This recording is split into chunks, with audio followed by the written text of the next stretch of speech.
नमस्कार दोस्तों, उद्गम क्लासेज में आपका स्वागत है। मैं आशा और उम्मीद करता हूं आप सब ठीक होंगे। आज है 18 मई 2026 की प्रमुख करंट अफेयर। दोस्तों, शुरुआत हम करेंगे डेली रिवीजन करंट अफेयर जो हमने पहले पढ़ा चुके हैं। उन प्रश्नों को हम वन लाइनर रूप में याद करेंगे। दोस्तों चलिए शुरुआत करते हैं अपने डेली रिवीजन करंट अफेयर से। दोस्तों हमारे चैनल पर नए हो तो आप सब्सक्राइब और कमेंट बॉक्स में जय हिंद जय भारत लिखें और बेल आइकन को दबा के शेयर करें। तो सबसे पहला प्रश्न है दोस्तों डेली रिवीजन में कि नवाचार को बढ़ाने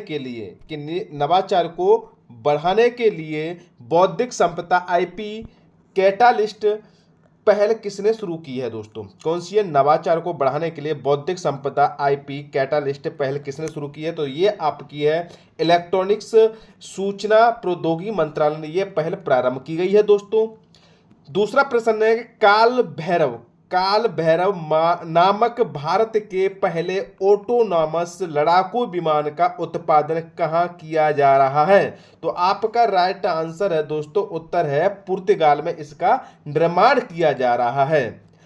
तीसरा प्रश्न है दोस्तों एयरबस C295 नामक कौन सा दोस्तों? एयरबस C295 नामक भारत का पहला निजी तौर पर कौन सा दोस्तों? निजी तौर पर मिलिट्री विमान कहां बनाया जा रहा है? दोस्तों ये बहुत इंपोर्टेंट है क्वेश्चन, ध्यान सुन लेना दोस्तों।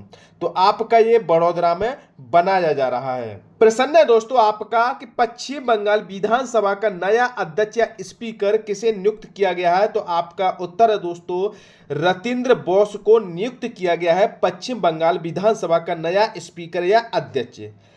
प्रश्न है आपका मेरा भारत मेरा योगदान अभियान निम्नलिखित में से किस स्थान या कहां पर प्रारंभ किया गया है? तो आपका राइट आंसर है दिल्ली, आपका उत्तर है दोस्तों। अगला प्रश्न है कि अप्रैल 2026 के आईसीसी पुरुष प्लेयर ऑफ द मंथ का अवार्ड किस खिलाड़ी ने जीता है? तो आपका उत्तर है नाहिद राणा, बांग्लादेश का खिलाड़ी है दोस्तों ये। प्रश्न आपका संवाद कलाम और कवच 3.0 नामक प्रमुख रक्षा और रणनीतिक सम्मेलन के तीसरे संस्करण का उद्घाटन कहां किया गया है? तो आपका उत्तर है नई दिल्ली में इसका संस्करण किया गया है। प्रश्न है दोस्तों आपका प्रसिद्ध गंगमा जतारा महोत्सव 2026 का मुख्य रूप से किस राज्य का एक प्रमुख वार्षिक उत्सव है? दोस्तों आपका उत्तर है आंध्र प्रदेश में यह त्योहार मनाया जाता है।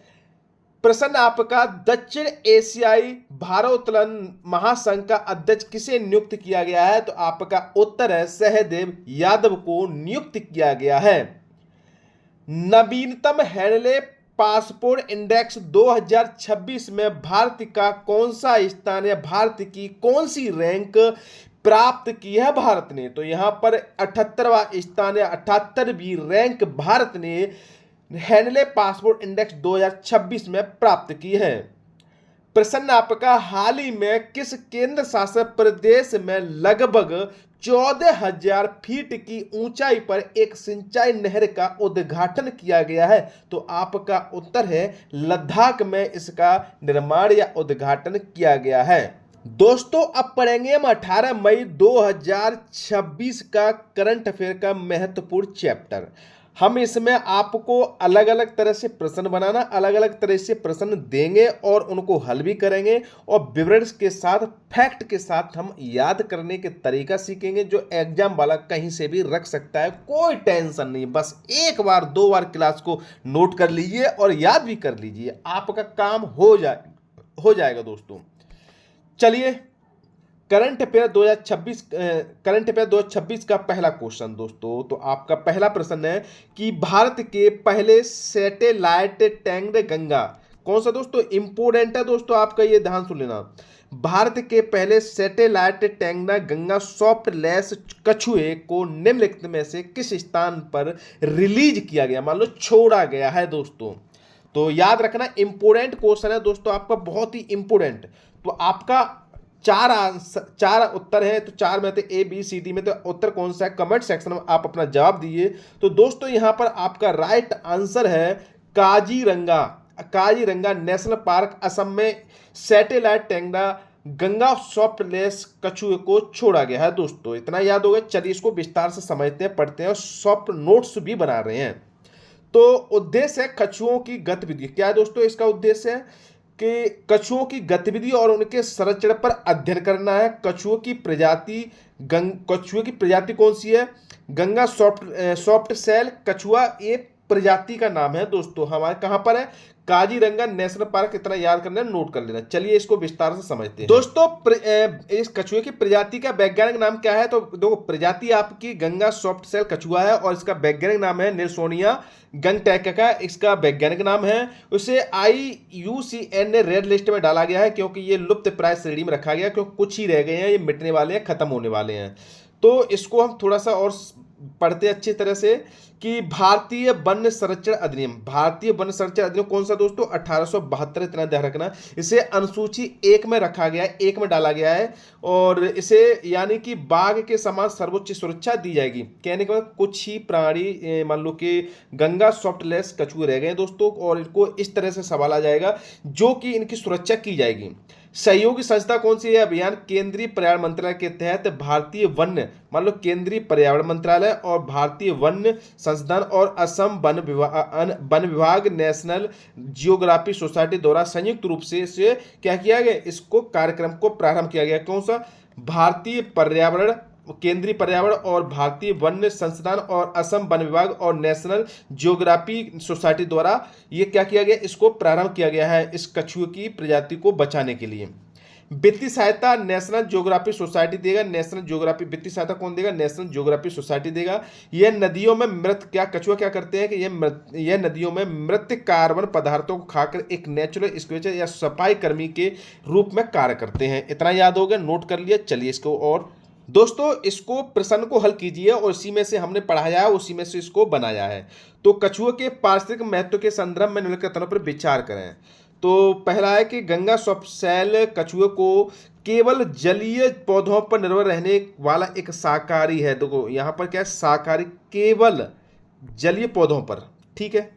यह नदियों में मृत कार्बन पदार्थों को खाकर, देखो यहाँ क्या है? मृत कार्बन पदार्थों को कहाँ? नदियों में एक नेचुरल स्क्वेंजर या सफाई कर्मी के रूप में कार्य करता है। ये दोस्तों आपका राइट आंसर है, ये गलत है। तो यहाँ पर आपका केवल 2 बी राइट आंसर है। केवल दो आंसर आपका राइट है, ये वाला आपका, ये वाला गलत है। इतना याद हो। इसी तरह से प्रश्न एग्जाम में पूछते हैं।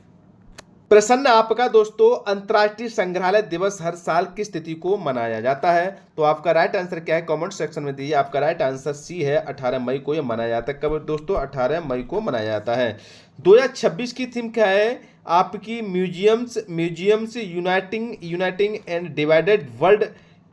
आपकी 2026 की थीम है किसकी? अंतर्राष्ट्रीय संग्रहालय दिवस की। तो यह दिवस इंटरनेशनल काउंसिल ऑफ म्यूजियम्स द्वारा आयोजित किया जाता है। किसके द्वारा? ICOM के द्वारा। यह इंटरनेशनल काउंसिल ऑफ म्यूजियम्स द्वारा यह दिवस मनाया जाता है। इसकी शुरुआत 1917 में हुई थी। संग्रहालय दिवस की शुरुआत कब हुई थी? 1977 में हुई थी। प्रारंभ कहाँ से? मॉस्को, रूस से प्रारंभ हुई थी। ICOM महासभा में एक प्रस्ताव पारित होने के बाद इस कार्यक्रम को प्रारंभ किया हर साल। ICOM का मुख्यालय कहाँ है दोस्तों, या स्थापना और मुख्यालय कहाँ पर है दोस्तों? आपको 1946 में इसकी स्थापना हुई थी और यह 1977 से मनाना प्रारंभ हुआ दोस्तों। कब से? 1977 से मनाना प्रारंभ हुआ, लेकिन इसकी स्थापना 1946 में हुई। इसका मुख्यालय पेरिस, फ्रांस में। कहाँ है? ICOM का मुख्यालय कहाँ पर? पेरिस और फ्रांस में दोस्तों। आपका इतना ध्यान रखना है। वर्ष 2026 की थीम क्या दी? The future of museums in rapidly changing communities. तेजी से बदलते समुदाय में संग्रहालयों का भविष्य, इसकी 2025 की थीम थी। याद रखना दोस्तों, पूछ सकते हैं 2025 की थीम भी। भारत में अधिकांश केंद्रीय संग्रहालय केंद्रीय संस्कृति मंत्रालय के अंतर्गत आते हैं। भारत में जो संग्रहालय है वो किस मंत्रालय के अंतर्गत आते हैं? केंद्रीय संस्कृति मंत्रालय के अंतर्गत आते हैं दोस्तों। मिनिस्ट्री ऑफ कल्चर के अंतर्गत आते हैं।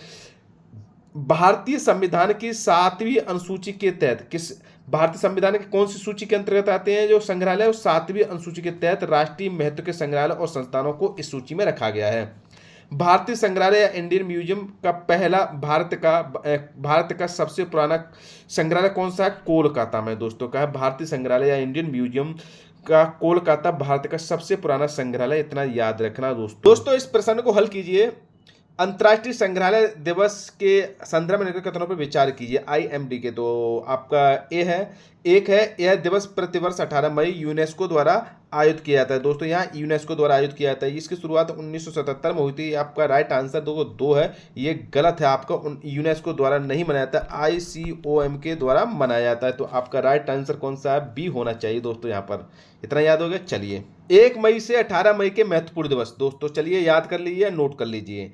1 मई को क्या मनाया जाता है दोस्तों? अंतर्राष्ट्रीय श्रम दिवस मनाया जाता है। और भारत में पहली बार 1923 में चेन्नई मनाया गया था दोस्तों 1 मई को।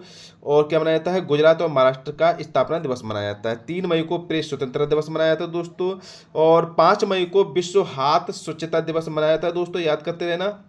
7 मई को विश्व एथलेटिक्स दिवस मनाया जाता है। और 8 मई को विश्व थैलेसीमिया दिवस मनाया जाता है। 11 मई को राष्ट्रीय प्रौद्योगिकी दिवस मनाया जाता है। और 12 मई को अंतर्राष्ट्रीय नर्स दिवस मनाया जाता है। और 15 मई को अंतर्राष्ट्रीय परिवार दिवस मनाया जाता है। 16 मई को राष्ट्रीय डेंगू दिवस मनाया जाता है। और 16 मई को और क्या मनाया जाता है? सिक्किम राज्य का स्थापना दिवस मनाया जाता है, जो 1975 में भारत का 22वां राज्य बना था। 17 मई को विश्व दूरसंचार और सूचना दिवस मनाया जाता है। और 18 मई को अंतर्राष्ट्रीय संग्रहालय दिवस मनाया जाता है। इतना याद कर लेना, नोट कर लेना दोस्तों प्रश्न आपका 9 मई 2026 को पश्चिम बंगाल के नए मुख्यमंत्री के रूप में किसने शपथ ली है? दोस्तों फोटो में देख सकते हो, आपके ये आपका फोटो है और इसमें देख सकते हो पहचानी कौन है ये।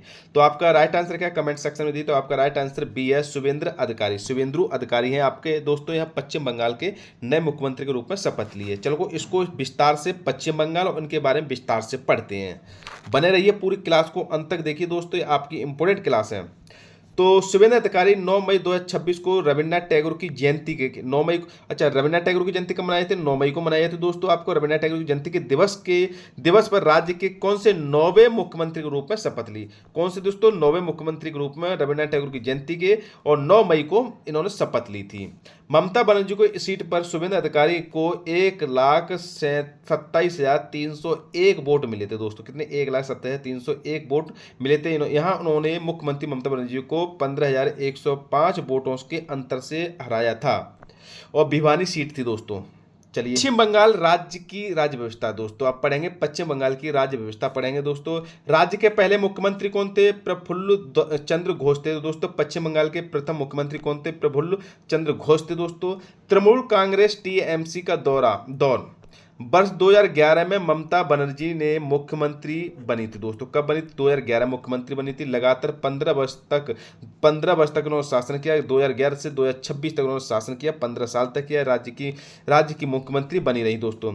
शुभेंद्र अधिकारी राज्य के कौन से 9वें मंत्री है दोस्तों? शुभेंद्र अधिकारी कौन से राज्य के 9वें मंत्री हैं? और वह भारतीय जनता पार्टी के पहले मुख्यमंत्री, याद रखना दोस्तों।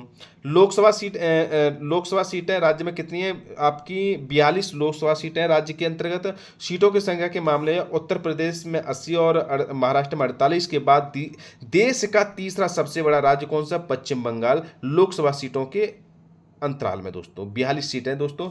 और आपकी राज्यसभा सीटें पश्चिम बंगाल में कितनी है दोस्तों? आपकी 16 सीटें आपकी पश्चिम बंगाल में राज्यसभा सीटें, संसद के उस सदन के लिए राज्यसभा सीटें दोस्तों। आपकी विधानसभा सीटें कितनी? 294 विधानसभा सीटें दोस्तों। सरकार बनाने के लिए यहाँ पे 148 का बहुमत अनिवार्य है।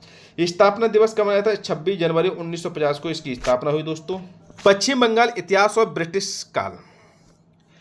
विभाजन की पृष्ठभूमि 15 अगस्त 1947 को दोस्तों। 15 अगस्त 1947 को इसकी विभाजन की पुष्टि हुई। स्वतंत्रता के समय भारत का बंगाल विभाजन हुआ था और मुस्लिम बहुल पूर्वी हिस्सा पूर्व पाकिस्तान को दे दिया गया था, जो बाद में 1971 में बांग्लादेश बना था और कहलाया था। हिंदू बहुल पश्चिमी हिस्सा भारत को या पश्चिम बंगाल के राज्य के रूप में दे दिया गया था। ब्रिटिश काल में